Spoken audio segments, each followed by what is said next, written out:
Maha suci Allah, Maha suci Allah, saya tidak mempunyai ilmu apa-apa, hanya saja apa yang diberikan oleh Allah Subhanahu wa ta'ala. Segala sesuatu yang kita miliki sebenarnya milik Allah, dan Allah titipkan kepada kita. Nanti ada satu saat Allah minta dikembalikan titipannya. Oleh karena itu wajib kita jaga titipan Allah. Jangan nanti kita datang menghadapi Allah hari kiamat menjadi orang yang mengkhianati amanat titipan Allah. Oleh karena itu jangan anda sedih atas kehilangan dan kekurangan sesuatu, karena semuanya dari Allah dan kembali kepada Allah Subhanahu wa ta'ala. La haula wa la quwwata illa billahil aliyyil azim. Jemaah sekalian yang dimuliakan dan diberkati Allah Subhanahu wa ta'ala,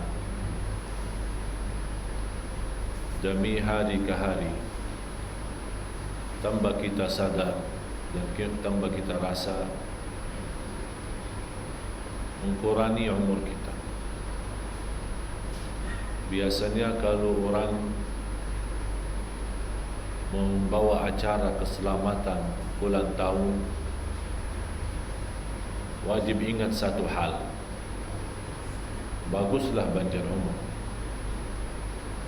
baguslah kita mendoakan supaya tetap panjang umur, sehat walafiat.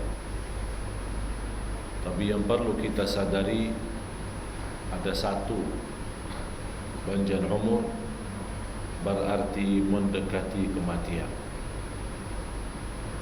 Berarti sebenarnya kalau kita fikirkan bukan panjang umur lagi, malah semakin tua makin pendek umur kita.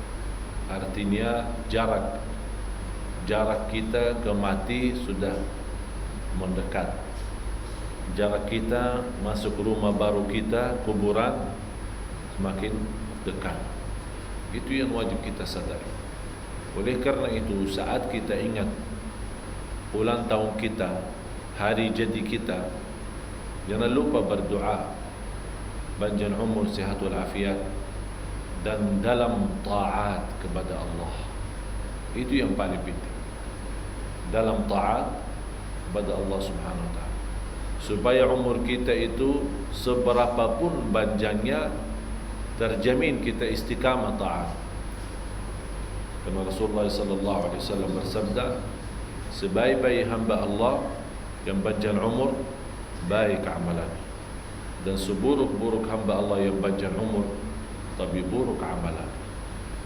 Jadi Allah Subhanahu wa ta'ala sudah menuzurkan, sudah tidak ada uzur lagi bagi orang yang sudah melebihi 60 tahun. Kata Rasulullah SAW, a'adzarallahu imra'an balagha 60. Tidak ada alasan lagi, tidak ada alasan bodoh agama, tidak ada alasan malas-malasan, tidak ada alasan berbuat dosa maksiat kalau sudah 60 lebih. Nanti di hadapan Allah tidak boleh ada orang berkata, maaf ya Allah, saya tidak tahu.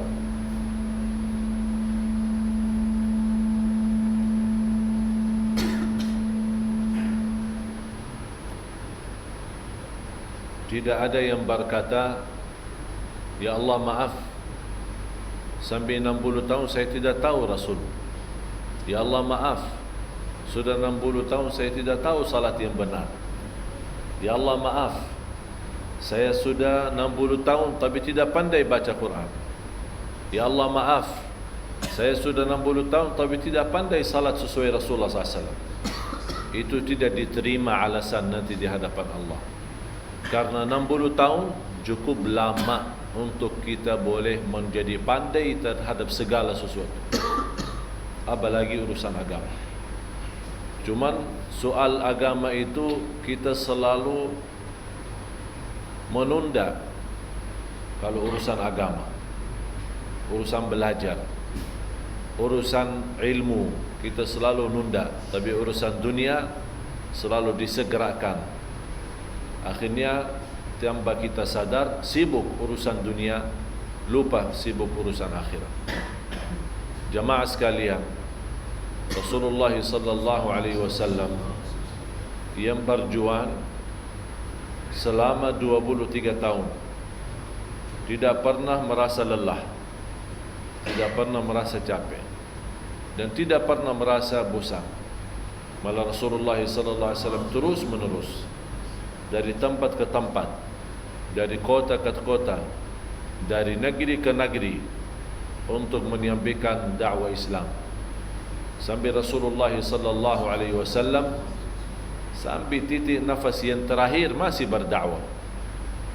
Wasiat yang terakhir yang diwasiatkan oleh Rasulullah SAW, as-salah, as-salah wa ma malakat aymanukum. As-salah, as-salah wa ma malakat aymanukum.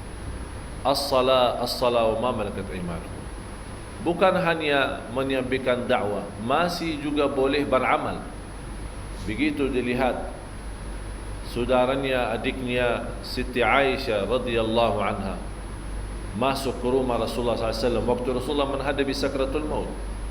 Abdurrahman ibnu Abi Bakar As-Siddiq, adiknya Siti Aisyah radhiyallahu anha. Begitu Rasulullah melihat Abdurrahman masuk ke rumahnya dan Rasulullah lagi menghadapi sakratul maut, Abdurrahman ibnu Abi Bakar As-Siddiq dia lagi baki siwak. Rasulullah SAW tengok dia lagi siwak. Rasulullah kangen mau bersiwak, tapi sudah tidak ada tenaga dan tidak ada upaya untuk bercakap-cakap, berkata-kata. Sudah terakhir. Tapi Siti Aisyah radhiyallahu anha sebagai isterinya pandai melihat mata Rasulullah SAW, hanya tengok kepada Abdurrahman. Kata Siti Aisyah radhiyallahu anha, "Ya Rasulullah, engkau mau siwak?" Rasulullah menggerakkan kepalanya. Terus diambil sama Siti Aisyah dari tangannya Abdurrahman ibnu Abu Bakar, minjam. Kemudian dia gigit dengan mulutnya sendiri, dengan giginya sendiri Siti Aisyah untuk membersihkan, kemudian diberikan. Ditanya, "Kenapa wahai Aisyah kamu lakukan itu?"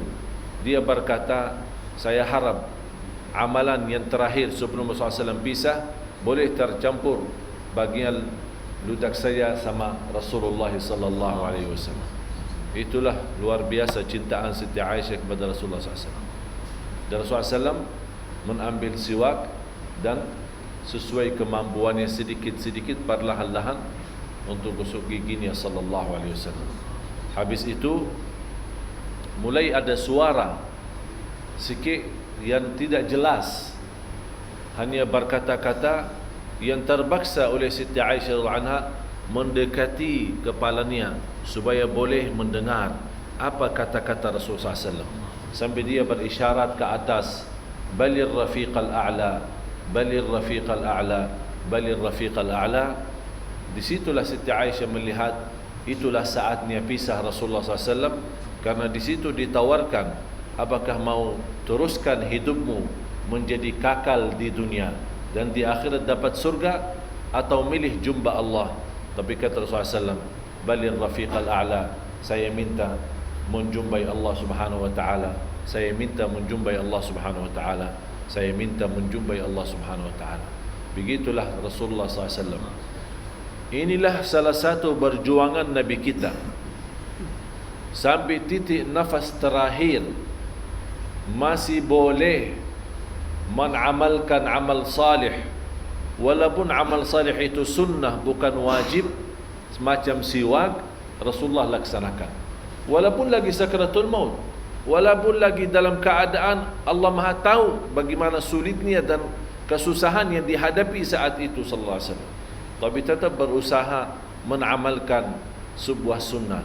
Apalagi kalau kita dapat kesempatan untuk mengamalkan amalan wajib. Kemudian Rasulullah tidak menjadikan sakaratul maut alasan tidak memberikan wasiat, malah dia mengambil kesempatan dan dia memberikan wasiat. As-salah, as-salah wa ma malakat aymanukum. As-salah, as-salah wa ma malakat aymanukum. Di antara wasiat yang lain, ittaqullaha fin nisa. Taqwalah kepada Allah terhadap kaum wanita. Taqwalah kepada Allah terhadap kaum wanita. Taqwalah kepada Allah terhadap kaum wanita. Yang dimaksud SAW menwasiatkan kita sebagai orang punya isteri untuk menjaga kemuliaan isteri. Sambil di wasiat yang lain, Rasulullah SAW menjelaskan kita tidak boleh di dunia ini mendapatkan isteri sempurna, karena diciptakan wanita itu dari tulang yang bengkok. Jadi kalau ada tulang bengkok itu mau diluruskan macam mana? Apa yang terjadi? Kalau kita punya tulang bengkok, boleh kalau tali kan masih boleh, mau kanan kiri boleh ya. Tapi kalau tulang tidak dapat, karena dia sudah begini. Kalau mau diluruskan, pasti apa yang terjadi? Bata, rusak. Kata Rasulullah SAW, wanita itulah diciptakan dengan tulang ini. Tidak boleh menjadi sempurna. Tapi kata Rasulullah SAW, fa in ra'aita minha khairan fahmadillah. Kalau kita melihat sebuah kebaikan dari istri kita, kita bersyukur kepada Allah SWT. Dan kalau kita bandingkan kebaikan sama keburukan, mesti lebih banyak kebaikan daripada buruknya. Artinya kata Rasulullah SAW, kalau kita melihat fa in baghatta minha khuluqan radita minha khuluqan akhar. Kalau engkau tidak suka sebuah perbuatan atau sebuah sikap atau satu akhlak dari istri kita, kita tidak suka, kata Rasulullah SAW, mesti di sisi lain ada akhlak-akhlak yang lebih jauh baik dan lebih kita suka. Itulah seimbang kita dalam kehidupan. Karena kita dengan melihat kebaikan istri kita, Allah Subhanahu wa taala akan mengurangi perasaan yang kita lihat dari sisi positifnya atau negatifnya. Oleh karena itu menjadi wasiat Rasulullah sallallahu alaihi wasallam untuk memberikan kasih sayang kita kepada istri kita, termasuk yang disebut bertakwalah kepada Allah terhadap kaum wanita. Di situ termasuk ibu kita, termasuk istri kita, termasuk adik dan kakak kita yang perempuan, atau anak kita yang perempuan. Ini salah satu wasiat Nabi kita, Nabi Muhammad sallallahu alaihi wasallam. Dan coba bayangkan bagaimana orang-orang salih dulu dibanding sama kita sekarang. Apalagi bersoalan nikah, terlalu kita mudah menikahkan anak kita tanpa dasar agama, tanpa dasar akhlak, tanpa dasar ibadah, tanpa dasar ilmu. Selalu kita bertanya, turunannya apa, kerjaannya apa, uangnya berapa di bank, apakah punya rumah atau tidak, punya kereta bagus atau tidak. Semacam saya pernah menghadapi satu jamaah yang dia sangat tidak setujui anaknya berpacaran. Alasannya apa? Karena pacarnya itu orang tidak bukan kaya, orang miskin. Jadi selalu dia datang ke rumah jemput pakai motor. Jadi ibunya selalu marah. Jangan, tidak boleh. Alasannya apa? Bukan dia tidak sebut alasan motor, alasan dia miskin, tapi dia bilang haram bagi agama. Tidak boleh. Bagi boyfriend ya, tidak boleh. Tapi begitu dia sudah mulai mengenal orang kaya, dijemput pakai mobil Mercy, terus diajak makan, ibunya tengok, ini siapa yang bawa mobil Mercy ini? Oh, ini pacar saya yang baru. Oh ya boleh, jaga baik ya. Jaga baik ya. Oh, ini sekarang tidak ada urusan agama haram halal, tidak ada urusan takut kepada Allah, karena dilihat beza sama motor sama kereta yang baru yang bagus. Itulah yang terjadi. Akibatnya tersebar perzinahan, tersebar rusak akhlak, tersebar ujian dan cubaan, gempa bumi di mana-mana, kita melihat musibah yang tidak pernah terlepas. Dalam rumah tangga kita tidak pernah ada berhenti musibah. Kita mengharapkan rumah tangga kita sakinah mawaddah rahmah, tapi karena kita tidak peduli dalam urusan anak kita sebagaimana menjadi anak saleh salihah, apa guna kita menjadikan masjid kita di dalamnya ada surau, di rumah kita di dalamnya ada musalla, di rumah kita ada khataman Quran, di rumah kita ada adakan maulid, di rumah kita ada majlis tahlil, di rumah kita ada baca yasin, tapi kita biarkan anak kita yang perempuan sembarangan berjalan bersama orang yang bukan muhrim, dan dia boleh kapan saja dan bila saja dia bawa, dan bila saja dia datang, bila saja dia masuk, bila saja dia keluar. Semua amalan salih kita tidak berguna bagi kita, malah boleh jadi tanggungjawab besar di hadapan Allah. Kalau kita betul-betul mengharap barakah, wajib kita mengutamakan mana yang utama, mana yang lebih utama. Memang majlis tahlil bagus, tapi lagi bagus kita memelihara anak kita, lagi bagus memberikan perhatian kepada anak kita, lagi wajib kita mengkawali anak kita, karena ini tanggungjawab kita di hadapan Allah. Nanti kalau Allah Subhanahu wa taala bertanya anak kita, apa yang kamu lakukan dosa dan macam-macam maksiat dan melanggar aturan, dia akan melemparkan salahannya kepada orang tuanya. Ya Allah, orang tua saya tidak pernah nugur saya, orang tua saya tidak pernah nasihatin saya, orang tua saya tidak pernah tegas kepada saya. Disitulah akan Allah menghukumkan orang tuanya, bukan menghukumkan dia. Oleh karena itu, cuba bayangkan jamaah sekalian, kita punya kewajiban berat untuk memberikan persiapan jawaban di hadapan Allah terhadap anak kita. Kalau kita periksa melihat orang tua kita dulu, mohon maaf, kalau kita orang melihat orang-orang mendahului kita, Masya Allah perhatian kepada agama luar biasa. Tapi kenapa kita sekarang kita mulai berubah untuk perhatian kepada agama kita? Perlu kita jaga. Kalau bagus, kalau kita mendapatkan petunjuk menjadi orang salih salihah. Tapi lagi bagus kalau kita berjuang demi anak kita. Kalau kita sudah usaha semaksimal mungkin dan sekuat mungkin, disitulah akan Allah Subhanahu wa taala berikan petunjuk. Walaupun kita tidak berhasil, kalau kita gagal untuk mendidikan anak, tapi kita betul-betul serius, kita tegas, kita jujur, kita ikhlas mendidikan anak kita, tapi gagal, tidak ada hasil, insya-Allah tidak akan bertanggungjawab.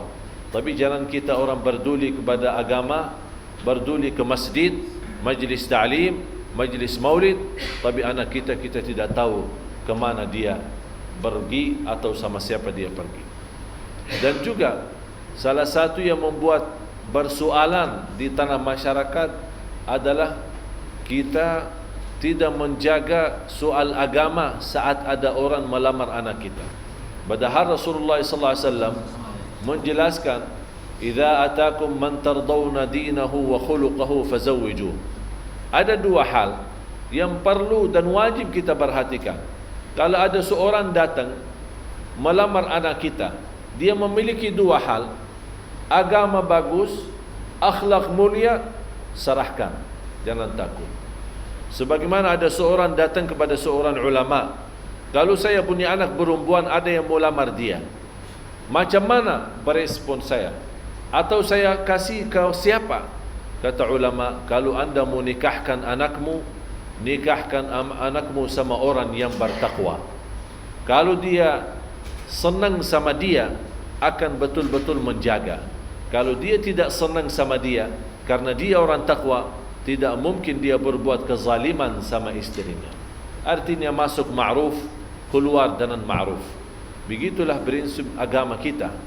Malah ada seorang ulama yang barangkali kita kenal namanya, Sa'id ibn Musayyib rahimahullah ta'ala, salah satu imam, salah satu ulama di Madinah, memiliki perempuan, anak perempuan yang luar biasa cantiknya, dilamar oleh banyak orang, kaya, keluarga menteri, keluarga raja, tapi Sa'id ibn Musayyib menolak, tidak menerima. Begitu dia menjumpai seorang muridnya, dan seorang muridnya baru saja pulang dari habis menkuburkan istrinya yang baru meninggal. Ditanya sama Sa'id bin Musayyib, apakah kamu sudah kuburkan istrimu dan mendoakan? Kata beliau, ya. Dan kata Sa'id bin Musayyib, dan sekarang apa yang kamu rencanakan? Apakah ada niat mau nikah lagi? Karena masih muda, istrinya sudah meninggal. Kata, wahai imam, kalau soal nikah, siapa yang tidak mau? Tapi saya orang miskin, dan siapa yang mau nerima lamaran saya? Dan siapa yang mau terima menjadi menantunya? Kata Sa'id bin Musayyib, saya mau.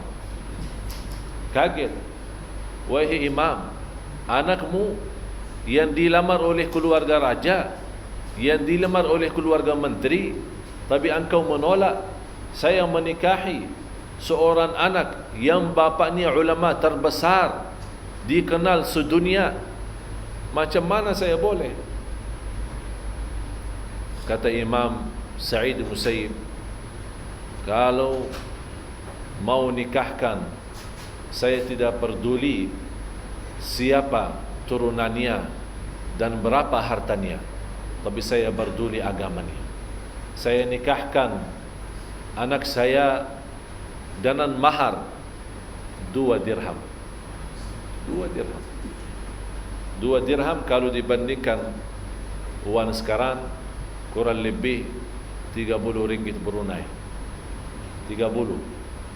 Kaget seorang murid. Belum dia boleh percaya.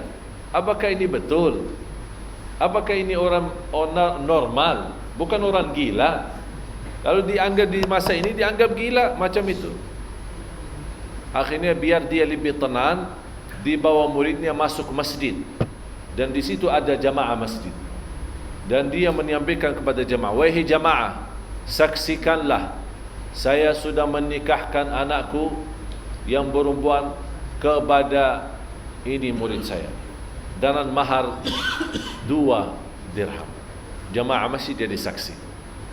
Pulang ke rumahnya, dan dia belum begitu masuk rumah belum boleh terbayang macam mana ini. Apakah ini serius? Apakah ini betul? Belum dia lama, sambil dia makan di rumahnya sama yang ada di rumah keluarga, tiba-tiba ada yang tutup pintu. Dia kaget. Terus dia berkata, siapa? Menjawab yang di belakang pintu, saya Sa'id. Terbayang sama orang yang di dalam rumah itu. Tidak pernah terbayang yang datang itu Sa'id ibn al-Musayyib. Tapi dia berkata, saya membayangkan semua Sa'id yang ada di dunia, tapi tidak masuk dalam bayangan saya yang datang itu imam sendiri. Sa'id siapa? Sa'id siapa? Begitu dia buka pintu, ternyata yang datang adalah Imam Sa'id ibn Musayyib sendiri. Dan dia berkata, saya sudah nikahkan anakku dengan mahar 2 dirham dan sudah disaksi oleh jamaah, dan saya tidak mau berdosa di hadapan Allah kalau kamu ninap malam ini tanpa ada istri. Terus di belakangnya ada istrinya, didorong suruh masuk ke rumah suami kamu. Wassalamualaikum warahmatullahi wabarakatuh. Kalau di masa ini macam ini, dicap gila 100%. Dicap gila 100%. Apa yang terjadi? Kata orang itu, begitu saya menerima dan melihat mukanya, saya tidak pernah melihat wanita secantik itu. Dan pernah habis sudah 1 bulan bersama istrinya, dia mau keluar. Ditanya sama istrinya, mau ke mana? Kata suaminya, saya mau belajar ilmu sama Imam Sa'id, sama mertua saya, sama ayahmu. Kata wanita itu, jangan capek, jangan keluar. Semua ilmu ayah saya ada sama saya. Duduk sajalah. Duduk sajalah. Inilah hasil pendidikan. Imam Sa'id Musayyib mendidikkan semua anaknya menjadi ulama. Anaknya lelaki, anaknya perempuan, semua boleh menjadi ulama. Begitu dia nikah, tidak perlu lagi belajar sama mertuanya. cukup belajar sama istrinya. Itu yang kita merasa di masa ini kehilangan di antara umat Islam. Malah saya lihat guru saya di Madinah, salah satu yang membuktikan kemurahan hati dalam soal kawinan dan nikah. Begitu ada seorang melamar, seorang muridnya meminta petunjuk dari gurunya untuk melamarkan seorang yang salihah. Tapi guru saya tahu dan kenal baik ini murid. Tapi dia tahu orang ini miskin, tapi Masya Allah hafal Al-Quran. Ditawarkan sama guru saya, apakah kamu mau nikah dengan anak saya? Langsung kaget itu, hampir mau pingsan. Wahai guruku, masa saya boleh nikah sama anakmu? Ini sesuatu yang istimewa luar biasa. Kata guru saya, aku nikahkan anakku dengan mahar hafalan Al-Quran yang kamu hafal, ajarin dia supaya hafal Quran. Itu maharnya. Masya Allah. Kalau macam ini kita melihat orang-orang, saya punya kawan ada cerita,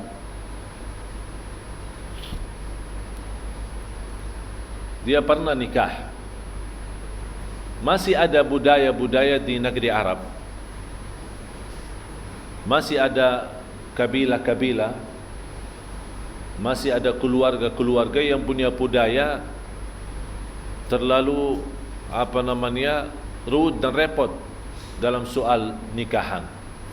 Termasuk dari sisi mahar, kalau tidak melebihi 200-300 ribu ringgit atau 400 ribu dolar Brunei, belum, ini hanya mahar, belum urusan rumah, belum urusan pesta, belum urusan makanan, belum urusan jemput tamu, belum lagi oleh-olehnya buat ayahnya, buat ibunya, kalau dia lagi punya saudara, luar biasa. Terus ini kawan saya sendiri, dia cerita habis biaya untuk acara pernikahan, dari mahar, hadiah-hadiah, emasnya, acara, semua biaya itu hampir 1.200.000 rial. 1.200.000 rial. Coba bayangkan, ini hanya satu malam. Jadi dia kaget. Begitu dia terpaksa menjalankan, mungkin dia belum sadar, tapi terpaksa dia pinjam. Semua jadi kredit. Kereta kredit, rumah kredit, isi rumah kredit, semua jadi kredit. Dia hari pertama tidak sadar, tapi begitu dia sudah nikah dan sudah berjalan kehidupannya ke depan beberapa bulan, ini mulai tagihan dan mulai hutang dari mana-mana orang datang minta dibayar kereta, minta dibayar rumah, minta dibayar yang lain-lain. Akhirnya dia tidak kuat, jadi ada masalah. Apa yang terjadi akibatnya? Dia sudah berubah karena dia sudah stres, ya, banyak masalah hutangnya. Akhirnya berubah sikap akhlaknya bersama istrinya, selalu marah, selalu emosi, selalu berantem sama istrinya. Istrinya melaporkan kepada ayahnya, saya tidak kuat lagi bersama ini orang, saya minta dipisah.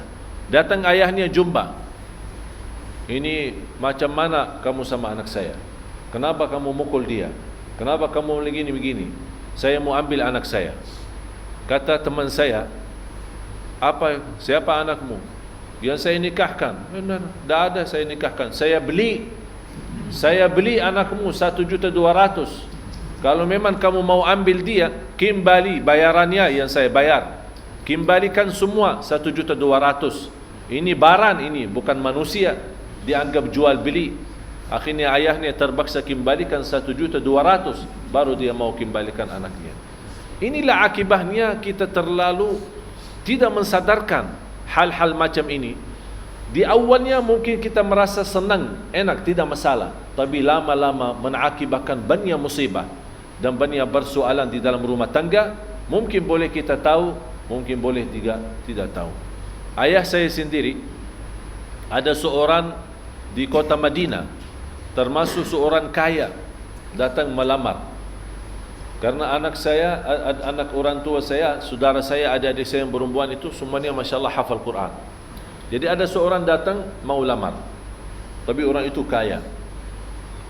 Dia mau bagi mahar mungkin dalam 1 juta, 1 juta rial.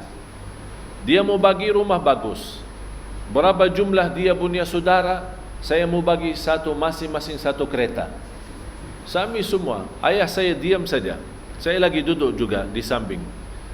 Begitu dia sudah selesai bicara, ayah saya berkata, apakah kamu sudah selesai bicara? Ya, sudah saya selesai bicara. Udah, kasih kami kesempatan kami berfikir. Dan soal tawaran-tawaranmu, kita bukan punya anak untuk jual, tapi kasihlah kami masa untuk kita musyawarah dan berfikir. Terus pulang, habis kita periksa dan kita bertanya tentang agama orang itu, bagaimana salatnya, bagaimana akhlaknya. Ternyata memang dia kaya raya, tapi salatnya jarang, banyak lubang-lubangnya. Kemudian bersama karyawannya, bersama anak buahnya, dia tidak sesuai amanatnya dan tidak memberikan haknya mereka masing-masing sesuai agama. Akhirnya kata ayah saya, 1 minggu orangnya datang lagi, oh mohon maaf, kami tidak punya anak untuk dilamar dan tidak punya anak untuk dinikahi. Akhirnya dia pulang. Apa yang terjadi? Allah datangkan 1 orang, anaknya imam besar Masjid Nabawi, datang melamar, tapi sederhana, tidak punya kelebihan, tidak punya kekayaan, sederhana saja. Dan dia berkata, menyampaikan, ayahku adalah imam. Kata ayah saya, memang saya tahu ayahmu imam besar Masjid Nabawi, tapi saya tidak peduli ayahmu, yang penting kamu saja sendiri. Bagaimana agamamu? Karena yang mau nikah sama anak saya kamu, bukan ayahmu. Akhirnya habis diperiksa, ternyata Masya Allah orangnya baik, dan Alhamdulillah boleh mendapatkan nikah dengan adik saya yang perempuan, hanya bayar 5.000 rial. 5.000 rial, berapa dolar Brunei saya dah tahu, tinggal bagi 3 lah, bagi 3, kurang lebih 5.000 rial. Artinya kurang daripada 1.000 atau 1.000 lebih lah, 1.000, karena 1.000 3.000 rial, karena ini 5.000, 1.200, 1.300. Tapi subhanallah, juga bayangkan, mahar sederhana, acara nikahannya biasa-biasa saja, tapi apa yang dapat? Dia hafaz Quran, istrinya hafal Quran, sekarang punya anak 4, ada lelaki 1, perempuan 3. Lelaki yang umurnya sekarang kurang lebih 8 tahun hafal 30 juz. Yang kedua anaknya yang perempuan umur 6 tahun hafal 30 juz. Yang ketiga anak perempuan baru umur 4 tahun hafal juz 30, juz 29, juz 27 sampai surat Al-Ahqaf, hampir 5 juz, 6 juz. Kemudian yang paling kecil perempuan ini hafal juz 30.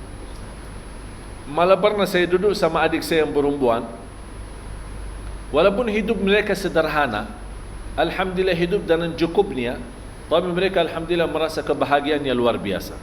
Saya bertanya, duduk lagi ngobrol-ngobrol malam hari, tiba-tiba datang saya punya sama adik saya yang perempuan, datang anaknya yang 2 anak-anak yang budak-budak kecil ya, datang lagi ribut di depan ibunya, marah-marahan, lagi berantem dua-duanya. Saya bilang, kenapa ini dua-dua berantem ini? Tahu alasannya apa? Bukan berantem karena mau main PS, bukan berantem mau karena ada gula-gulaan belum diberikan, atau karena TV, tidak. Mereka ribut-ributan, dia tak bilang sama ayah ibunya, Bu, ini mama, ini adik saya mau tidur, belum mau baca ayat Al-Kursi. Itu yang diributkan di depan orang tuanya, karena dia tidak mau baca ayat Al-Kursi, mau tidur tanpa baca ayat Al-Kursi.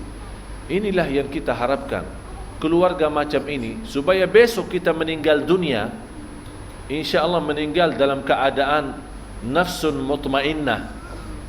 Kenapa nafsun mutmainnah? Karena malaikat memberikan kabar gembira, jangan takut soal anakmu, kami uruskan semua. Karena kita betul-betul berhasil mendidikkan mereka menjadi orang mengerti agama, berduli salat, berduli Quran. Ayah saya bukan orang ulama, Ayah saya termasuk salah satu orang awam, kerja di pasar, keluar dari pagi cari nafkah, pulang malam hari sebelum maghrib. Itu setiap hari kerjaannya. Bukan ulama, bukan dapat sekolah tinggi, bukan dia pernah berduduk di majlis ilmu, tapi subhanallah, beliau mendidikan kita dua hal, sangat memperhatikan dua hal: salat sama Quran. Tidak boleh main-main. Ini dua hal ini dari sejak kita masih budak, masih kecil. Alhamdulillah sekarang apa yang terjadi? Walaupun ayah saya bukan ulama, apalagi ibu saya yang dulu masih buta huruf, tidak pandai baca Quran, tapi alhamdulillah sekarang anaknya 12, 9 dari yang 12 hafal 30 juz. Ibu saya, karena saking perhatian ayah saya kepada kita Al-Quran dan salat, Quran dan salat, ibu saya kemarin yang dulu buta huruf, kemarin dapat juara 1 30 juz hafal Al-Quran. Siapa yang ngajarin dia? Siapa yang menjadikan ibu saya sendiri pandai? Adalah kita sebagai anaknya. Dia ikut belajar sama kita. Mula-mula hafal ayat pendek, mula-mula hafal ayat yang surah yang biasa kita bawa, surat macam Yasin, Tabarak, Al-Kahfi dan yang lain. Alhamdulillah kemarin waktu bulan puasa ini, mula-mula tanggal awal bulan puasa, dibuat acara besar wanita-wanita yang sudah usia di atas 50 tahun ikut lomba-lomba Al-Quran di bulan Ramadan di kota Madinah. Itu yang awalnya semua itu wanita-wanita itu semua mula-mula buta huruf, tidak pandai semua. Semua kumpulkan, ada satu sekolah di Madinah, ada satu sekolah madrasah khusus untuk memberikan pelajaran wanita-wanita buta huruf. Ada yang datang 90 tahun, ada yang 80 tahun, ada yang 60 tahun. Ibu saya termasuk ikut dalam sekolah itu. Alhamdulillah pandai. Tapi ternyata siapa yang jadi gurunya? Subhanallah, memang dunia ini kecil. Yang diberikan kepercayaan oleh kerajaan mengajar di sekolah itu dan menjadi tanggungjawab besar di sekolah itu adalah adik saya yang perempuan. Akhirnya ibunya jadi muridnya. Jadi juga subhanallah. Tapi sekarang berhasil ibu saya sendiri menghafal Al-Quran. Jamaah sekalian, saya menceritakan hal-hal macam ini bukan saya tunjukkan kebanggaan saya sebagai keluarga Ahlul Quran, tapi saya harap semua yang hadir memiliki keluarga macam ini, atau lebih baik kalau boleh. Saya senang kalau anda memiliki keluarga lebih baik daripada kami sendiri, lebih baik daripada keluarga kita di Madinah. Karena saya senang kalau anda memiliki anak yang hafal Al-Quran. Saya senang kalau anda melihat anakmu sendiri menjadi imam di salah satu masjid di negara Brunei ini. Atau lebih baik lagi dan lebih jauh lagi, anak kita ditugaskan menjadi imam besar di salah satu di UK atau di Amerika atau kemanalah. Sebagaimana kita tugaskan di kota Madinah, kita buat satu lembaga, satu gerakan, orang-orang dari Madinah keluarga. Setiap tahun kita kirimkan 5,000 orang. 5,000 orang jadi imam. Kita kirim ke mana? Ada yang ke Brazil, ada yang ke Argentina, ada yang ke Jepang, ada yang ke China, ada yang ke Korea, ada yang ke Inggris, ada yang ke Amerika. Ke seluruh dunia kita kirim 5,000 semuanya. Pertama kita yang buat lembaga itu, alhamdulillah sekarang sudah diambil oleh kerajaan, dan kerajaan yang urus oleh dana dan biaya dan segala-galanya. Itu yang saya harapkan, dan saya masih berjuang di negara Brunei. Mudah-mudahan ada kebenaran dari Majlis Agama. Saya harap didoakan. Saya punya tujuan negara ini menjadi insya-Allah sebagaimana dijadikan negara zikir. Saya selalu berkata negara zikir dan Quran ditambah Quran, supaya kita boleh menjadikan negara Brunei Al-Quran.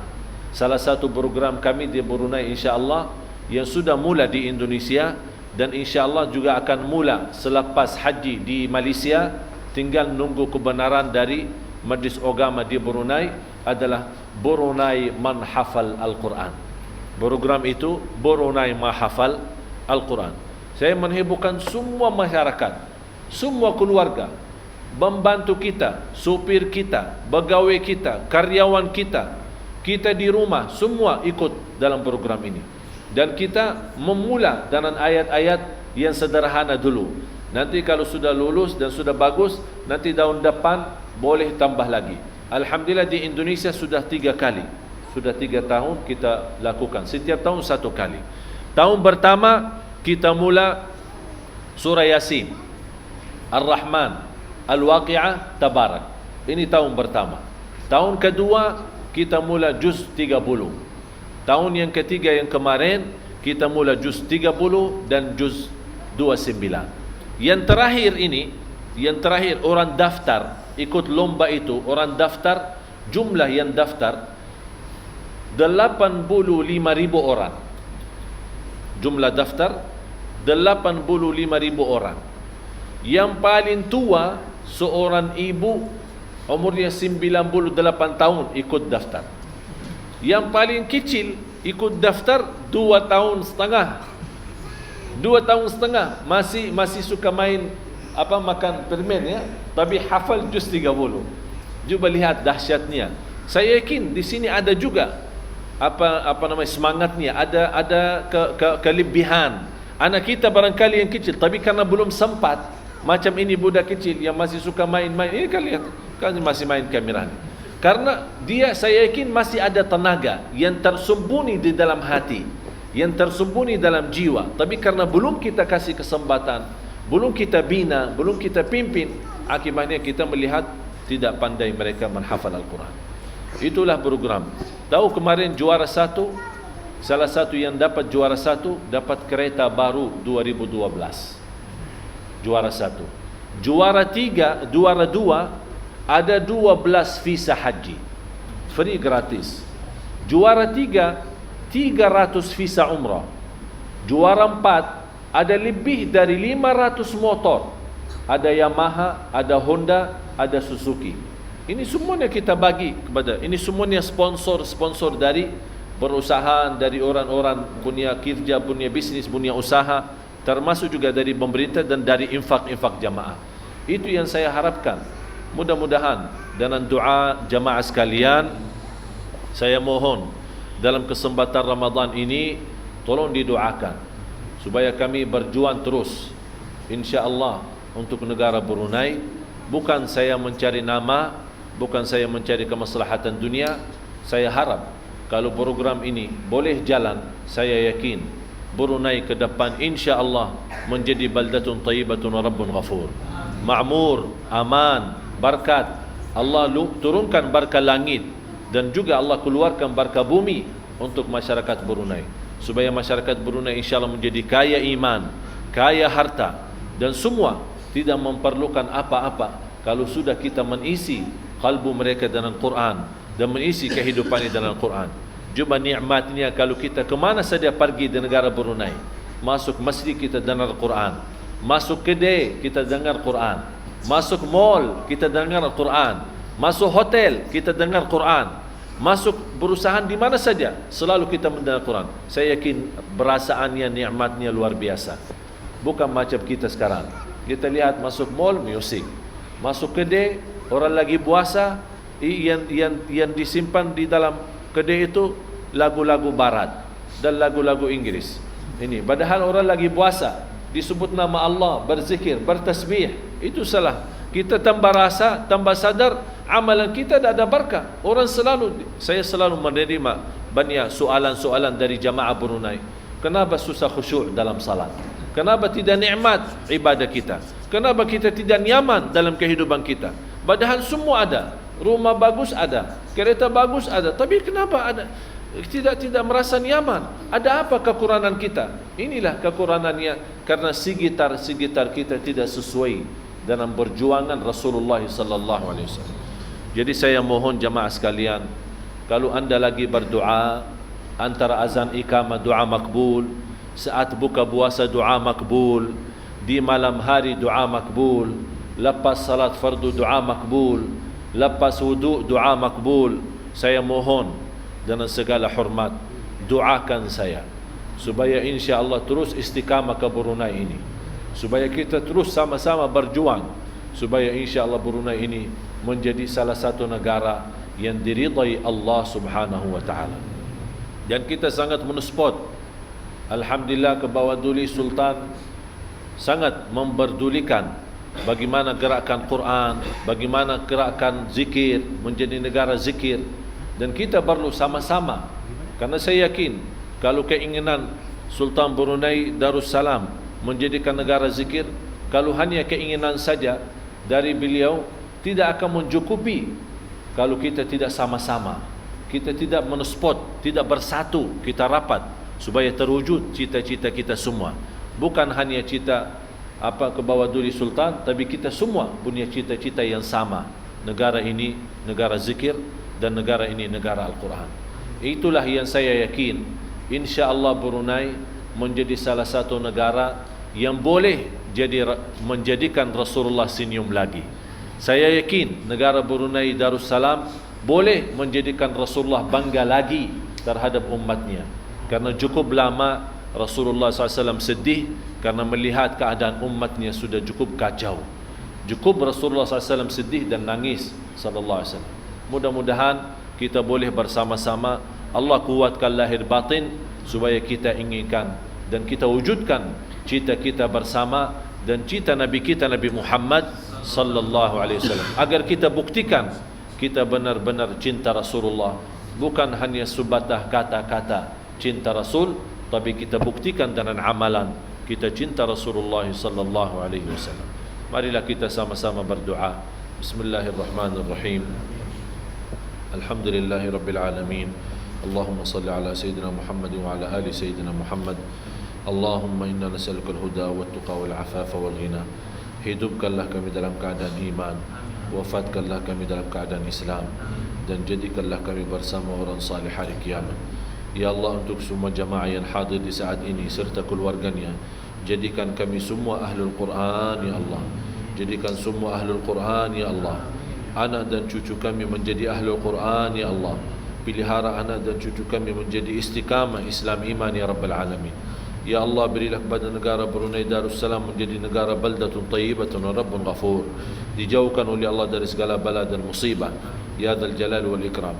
Ya Allah, mudahkan berjalan ke bawah dulu ya Allah, perjalanan umrahnya serta rombongan dan keluarganya ya Allah, menjadi umrah yang makbul, mendapatkan segala ampunan, mendapatkan segala kemudahan dan kemuliaan, dan kembali ke negara Brunei Darussalam dalam keadaan sihat wal afiat birahmatika ya arhamar rahimin.